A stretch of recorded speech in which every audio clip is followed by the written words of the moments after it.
соображения. We're doing this to wake the leaders up.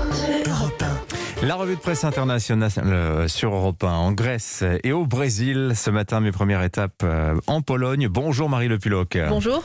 De quoi parle-t-on ce matin à Varsovie ? Eh bien de l'arrestation d'un petit groupe de personnes pour avoir délivré des faux certificats de vaccination.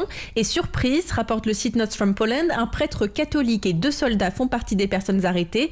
Le média Honnête précise que le prêtre aurait servi d'intermédiaire auprès d'une infirmière pour obtenir des certificats fictifs. L'arrestation a été commentée par une députée du parti au pouvoir, regrettant que tout le monde s'attarde sur cette histoire au lieu de s'intéresser aux dangers pour la démocratie en cas d'obligation vaccinale, rapporte Gazeta Wyborcza, car comme le rappelle Notes from Poland, plusieurs députés du parti droit et justice s'opposent à toute obligation, et ce alors que seulement 57% de la population est vaccinée en Pologne, qu'aucun pass sanitaire n'existe et que le pays connaît un taux de mortalité jamais égalé depuis la Seconde Guerre mondiale. Merci Marie. Plus au sud, toujours en Europe, en Grèce, nous rejoignons Clémentine Athanasiadis. Bonjour Clémentine. Bonjour.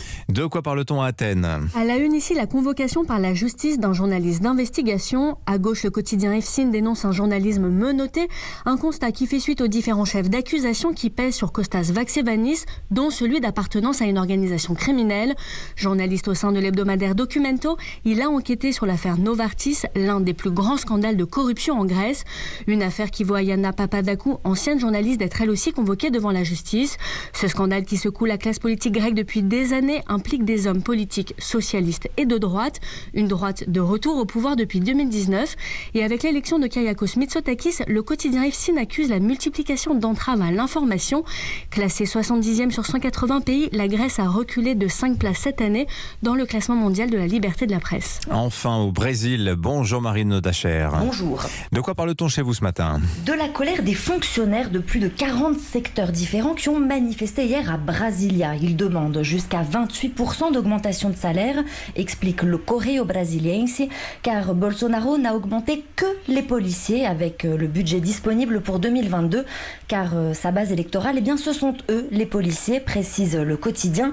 Parmi les manifestants, des diplomates, des agents de la Banque centrale, 1 200 000 personnes. Alors la liste des institutions représentées est très longue et Bolsonaro fait un mauvais calcul politique avec cette novella des augmentations des fonctionnaires, tranche la Folha de São Paulo. Sans accord d'ici février, les syndicats évoquent déjà une possible grève générale. Merci Marine Dacher. Élection présidentielle au Brésil, c'est au mois d'octobre. À suivre sur